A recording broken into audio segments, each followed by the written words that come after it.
ہم لوگ گناہ کیوں نہیں چھوڑ پاتے؟ کچھ گناہ چھوڑنے ناممکن سے لگتے ہیں۔ ہم تہیہ تو کرتے ہیں کہ اب توبہ کے بعد وہ گناہ دوبارہ نہیں کریں گے، مگر شیطان وہی کام اتنا مزین کر کے دکھاتا ہے، ہمارا نفس ہمیں اس دلدل میں دوبارہ دھس جانے پر آمادہ کرتا ہے۔ پھر وہی روٹین، وہی گن چکر، مگر ہم کوئی چیز مس کر رہے ہوتے ہیں۔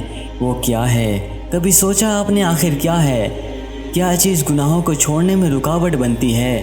ہم سیدھے راستے پر چلنا چاہتے ہیں مگر زیادہ دیر استقامت نہیں رکھ سکتے۔ کیا وجہ ہے؟ دراصل اس کی وجہ یہ ہے کہ اپنے رب سے کمزور رشتہ، نمازوں میں سستی، قرآن سے دوری، ایمان کی کمزوری وغیرہ۔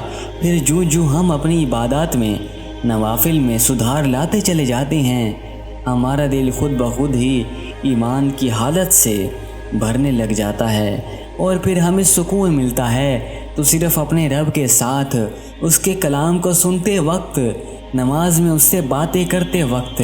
پھر جب دعا کے لیے ہاتھ اٹھتے ہیں تو آنکھیں آنسوں سے بھر جاتی ہیں اور دل سے فقط ایک ہی دعا نکلتی ہے کہ یا رب، ہمیں اپنے دیدار سے محروم نہ کرنا۔ آمین ثم آمین یا رب العالمین۔